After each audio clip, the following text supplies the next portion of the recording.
Entendes o que estás lendo? O podcast que te leva através das páginas da Bíblia. Livro por livro. Capítulo por capítulo. Uma exposição bíblica emocionante. Aperte os cintos e embarque comigo nesta viagem.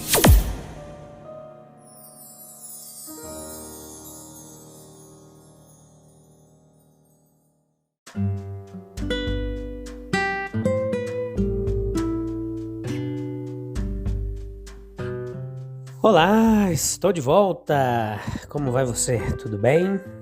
Vamos continuar aprendendo mais um pouquinho da Palavra de Deus através das páginas da Bíblia e através do podcast Entendes o que estás lendo?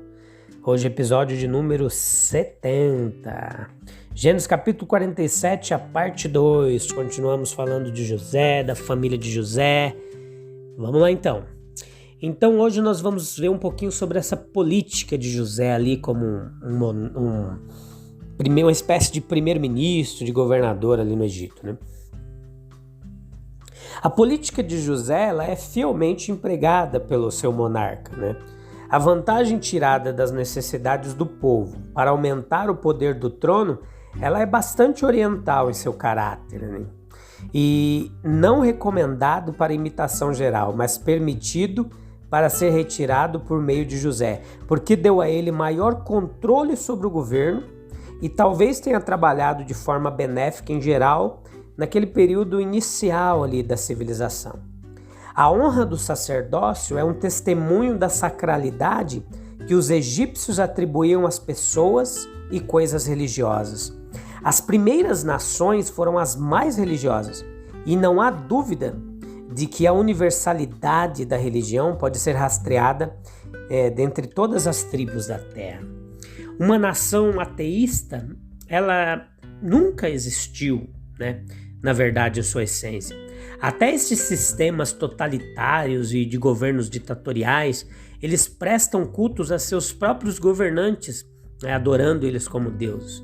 Poderíamos talvez dizer da França no século XVIII, um período revolucionário ali onde houve a Revolução Francesa e por um curto período de tempo, quando houve o que foi chamado de culto da razão, ou culto do ser supremo, que foram sistemas de crenças baseados em ideias racionalistas, ou seja, o culto da razão ele era explicitamente antropocêntrico, centrado no homem, e seu objetivo era a perfeição da humanidade através da realização da verdade e liberdade. E seu princípio orientador para esse objetivo era o exercício da faculdade humana da razão, né, que foram ali estabelecidos na França naquela época, e que pretendiam substituir o cristianismo durante a Revolução Francesa no século XVIII. Só um pouquinho de história pra gente, gosto muito de história. Então, Gênesis 47, versículo 27 ao 31, vamos lá continuar aqui. O pôr do sol de uma longa vida. Há uma beleza tocante nessa cena entre o veterano Israel e o próspero José. Uma ilustração da beleza humana. O suplantador, né, o príncipe de Deus, deve finalmente sucumbir ao rei dos terrores, à morte. Israel deve morrer. No entanto, ele não tem medo da morte. A força se torna perfeita na fraqueza. A graça parece mais brilhante no final. Seus cabelos grisalhos não foram trazidos com tristeza para o túmulo, embora ele temesse que sim. O filho perdido José é o consolador de seus últimos dias, e a ele é entregue seus ossos para ser colocado com seus pais. Então, a perseverança não é o fruto da perfeição do homem, mas da misericórdia de Deus. Jacó é fiel ao espírito da aliança até o fim. Embora em muitos aspectos seu caráter foi dividido, no entanto, ele se agarrou à palavra divina. 17 anos não poderiam esgotar seu amor pela terra prometida. Ele conhecia a solenidade de um juramento, pois não havia ele mesmo jurado e não mudado. Ele deixaria para trás em seus últimos desejos um testemunho que ajudaria a manter seus filhos fiéis. Com a referência em Hebreus 11, 21, por uma ligeira mudança nas vogais hebraicas, que traduziram as palavras: ele adorou no topo de seu cajado, isto é, apoiando-se naquilo que o carregou durante a sua peregrinação e, por assim dizer, declarando o fim da longa jornada.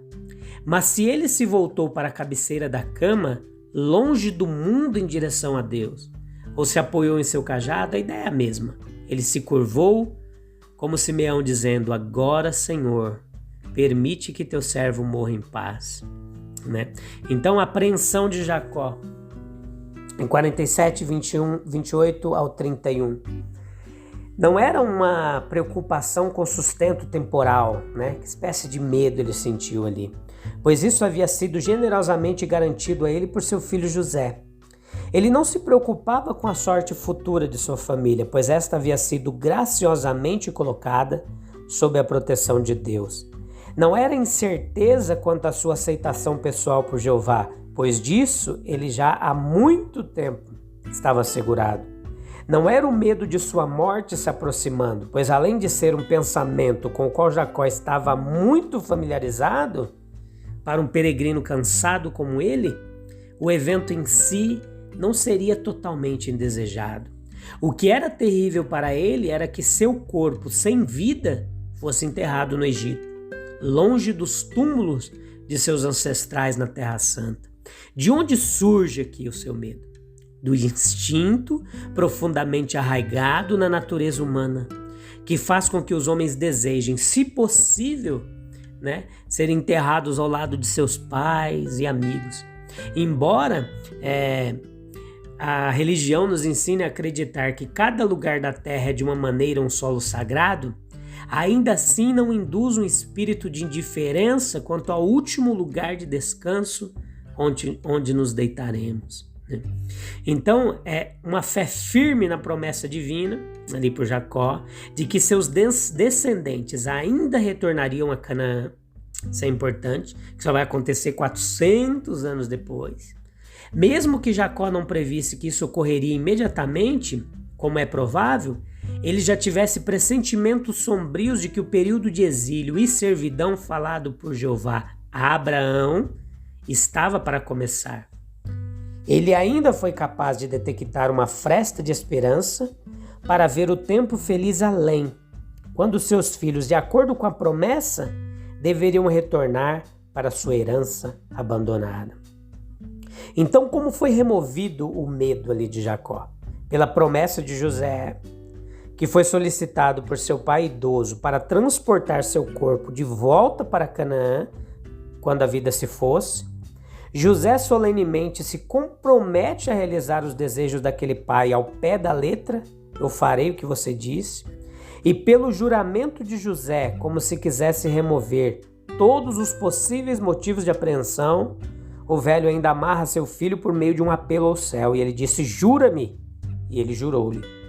As ansiedades do venerável patriarca chegaram ao fim, e Israel se prostrou sobre a cabeceira da cama e morreu.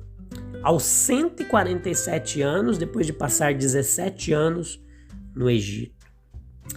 Terminamos hoje com a morte de Jacó, né? Morte sempre triste. Mas não fique triste, não. Nós voltaremos no capítulo 48, nós estamos quase acabando o livro de Gênesis. Eu irei sentir saudades das aventuras dos patriarcas. Tem sido um momento muito gracioso de Deus, uma jornada de muito aprendizado, crescimento espiritual. Espero que vocês tenham aprendido muito com as histórias de Gênesis. Já gostava da Bíblia. E depois desse podcast, estou gostando muito mais. Um abraço. Até breve. Tchau, tchau.